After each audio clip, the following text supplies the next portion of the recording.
talked a lot about Jesus, you talked a lot about our holy book. We're not talking much about Muhammad, or indeed the Quran too much. That's the missionary aspect of it.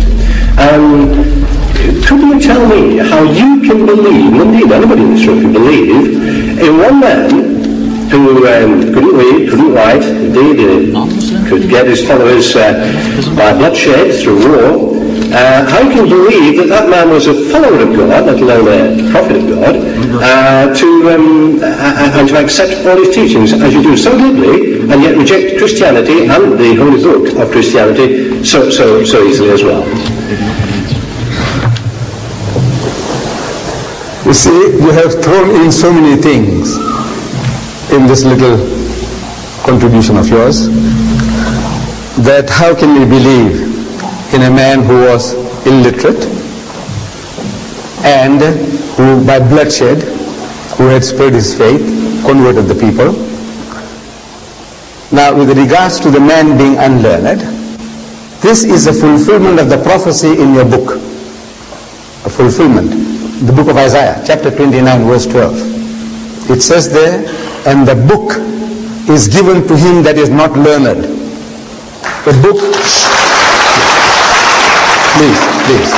The book is given to him that is not learned, saying read. And he says, I am not learned. Now, if you look for in the religious history of man, in the Bible, you will never find an occasion where any prophet of God, when given the message of God, he says, I am not learned.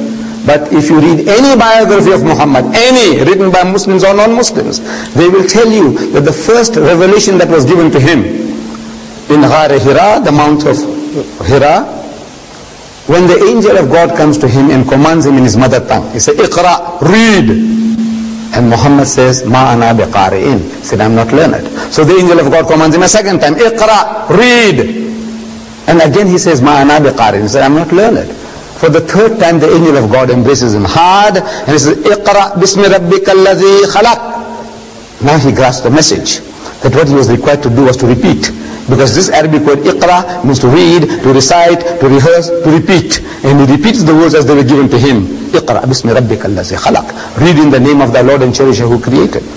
Khalaq al-insana min alaq. Say, he who created man from a mere clot of congealed blood. Iqra wa rabbuka al-akram. So read and thy Lord is most bountiful. So he says, Iqra wa rabbuka al-akram. So allazi allama bil kalam. So he who taught the use of the pen. So he says, allazi allama bil kalam. So allama al-insana ma lam ya'lam. Taught man that which he knew not. The very fact that the man is unlearned is a proof that this book is the book of God.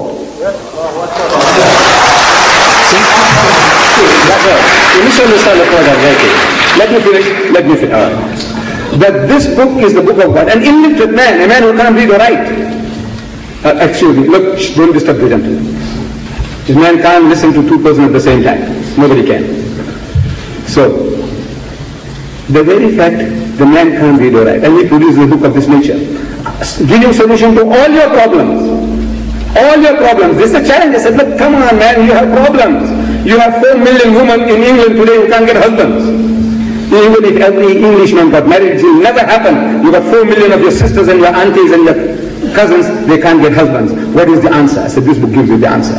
Problem of alcohol, you have no answers. 2,000 years you are fumbling. This book gives you the answer. I could answer that by saying, what about the kidnapping in Lebanon, which was done by Muslims? What about the Iraqi-Iran war, which is done by Muslims? What about all the other? No, listen, you understand the point I'm making. I'm making the point that I'm not trying to denigrate Muhammad. I wouldn't do that in an audience like this. Brother, Muhammad, I will listen to you, but why not let me finish it? Let me finish. Look, you are the principal. Yes. You are the principal of a school, and you know. So look, you asked the question. Let me finish. We'll give you a chance again. Please.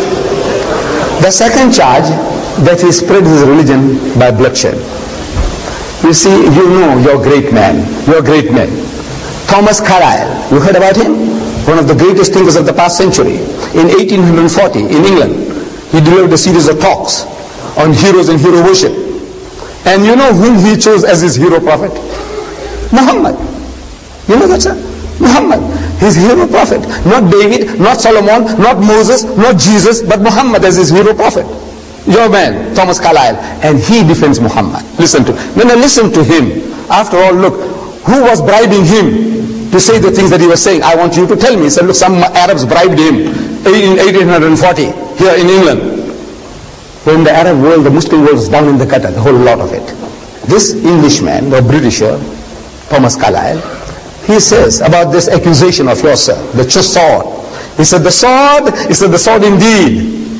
But where will you get your sword? He said, every new opinion at its beginning is precisely in the minority of one. In one man's head alone, there it dwells as yet. It is one man against all men. That he take a sword and try to propagate with that will do little for him. He said, first you must get your sword. Where do you get your sword? Where do you get your sword from? By force? One man against all men, the whole nation? Whatever he preached, it was going against the grain of the nation. They were not like politicians. Muhammad was not a politician. The politician was giving you what you want. Churchill was offering you what you wanted.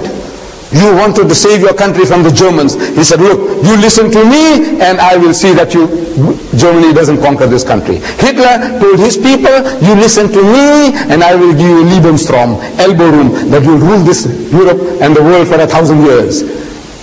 Muhammad is going against the grain of the whole nation. A nation of drunkards. They want to drink, he says no drink. They want to gamble, he says no gambling. They want endless, limitless number of wives, he says no, limit them. At every step, he went against the grain and he conquered them with what? With a sword. One man against the whole world with a sword. Does it make sense? When the Muslims spread out, you know we ruled Spain for 800 years. If 800 years the Muslims ruled any type of force, even economic force, we wouldn't have been thrown out of Spain. 800 years. We ruled that country, and when we were kicked out, there was not one man left in that country to give the azan. Reason? Because they didn't use any type of force. We ruled India for 1,000 years, the Muslims. And after 1,000 years of Muslim rule, when partition takes place, the Muslim gets 1/4, the Hindu gets 3/4. Why? Because we didn't use any force. Indonesia, I want to know which Muslim army went there. 130 million Muslims. Malaysia, which Muslim army went there? The whole of East Africa, which Muslim army went there? The whole of West Africa, which Muslim army went there? Tell me, force. Today in Britain, people like you, sir, people who think, who are not prejudiced, they are accepting Islam. What sword? It is the sword of the intellect, sir.